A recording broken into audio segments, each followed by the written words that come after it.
Good day to all of you. I'm Dr. Hima Bindu, professor in the Department of ECE of GRIT in Hyderabad.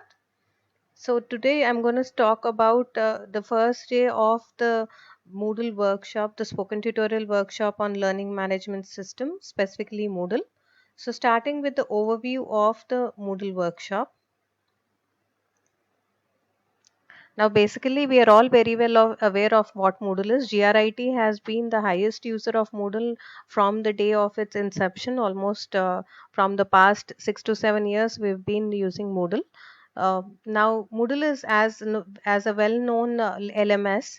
It is a free open source software which is used globally for all the educational and training programs. As Evidently, it is basically used for courses, developing courses, and putting up detailed documentation. It has a beautiful interface which is very easy to use. It is applicable to many e-learning based institutes like educational institutes, businesses, hospitals, training institutes, etc. And even individuals can use Moodle. Now, the basic requirements for Moodle is we are specifically talking about Moodle 3.3 over here. We'd been needing an Apache 2.x or higher version of web server, and we'll be needing a database like sequential query language MariaDB 5.5.3 or higher version, and PHP 5.5.4 and the higher versions, and the minimum hardware requirements are 5 GB space, 2 gigahertz processor is what is advisable. 500 MB of memory is good enough, but 1 GB is advisable. That is where you can, because you have a huge database to develop it, 1 GB is advisable. Now, talking about the Moodle installation, as told earlier, we are talking about the Moodle 3.3. For that, we need to have XAMPP. So we have to download the latest version of XAMPP from apachefriends.org and then install XAMPP. And the Moodle download is available in the website as shown on the screen. Unzip it contents, and technically putting all the contents in the C drive is advisable. Okay. Now, to firstly, we have to start with the XAMPP installation. Once the XAMPP configuration is done, the Apache and the MySQL server are an integral part of the XAMPP control panel.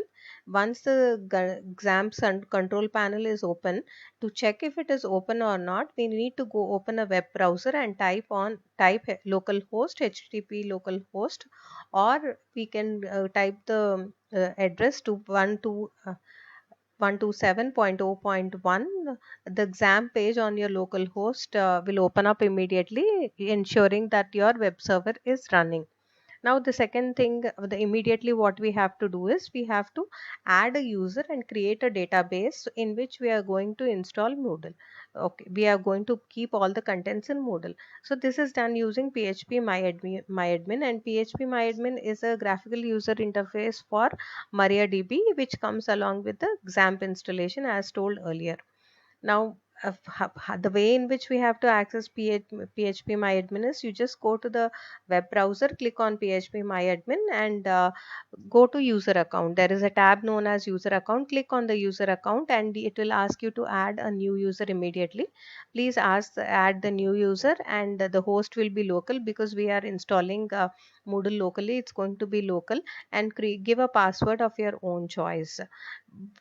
And you have, for database, it's going to give you two options. In the two options, you have to click on the option where create the same database with same name and grant all privileges, because the person that we have created is going to be the admin. We have to grant all the privileges, and directly click on the go button. As soon as the database is set up and XAMPP is running, you'll get a message saying that the new user is created.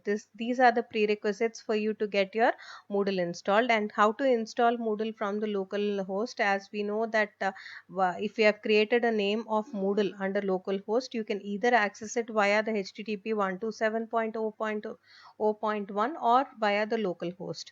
You have to The first thing that we have to do over here is select a language. English is our basic language, so we're going to select English, and the web address consists of the URL which is going to let us access Moodle. Now there are two directories over here. First one is the Moodle directory where the entire Moodle code is put up. That is the complete. That is where you can do any. If you want any customization, you can meddle with the Moodle code and you can do the customizations accordingly.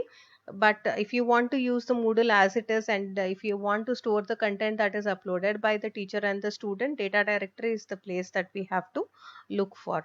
That is the data directory. And in the directories, obviously we know the directories are uh, used for reading. We have to give assignments as we have to accept assignments, so read and write permissions become mandatory, and the path for the database server has to be given separately, and where the Moodle has to be installed.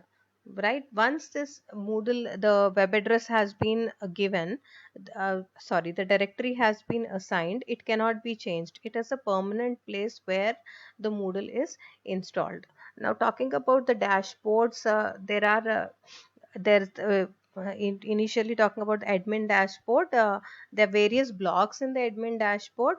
Once we log in as the admin in Digital India LMS, there's two. The dashboard is divided into two columns. The first one is the main content, and the second one is the block column. In the block column, as we can see in the figure over here, we have different files. We have private files, online users, and the course overview. And every user has a profile page, which is pretty obvious. And in from there it gives access to various pages like user accounts, roles, badges, blocks, etc. The various blocks in Moodle that we have is uh, logged for logged in users. We have a block in Moodle for messages, for courses, for tags, and for the latest announcements. We have various blocks that are there, and blocks are as the example side, they are used for a specific purpose, and they provide all the information to the Moodle users who access that particular page. The blocks are up to our wish. We can add or delete the blocks according to our requirements. These are the basic installation steps that we have in Moodle on day one in the spoken tutorial LMS session. Thank you very much. This is Dr. Hima Bindu signing off.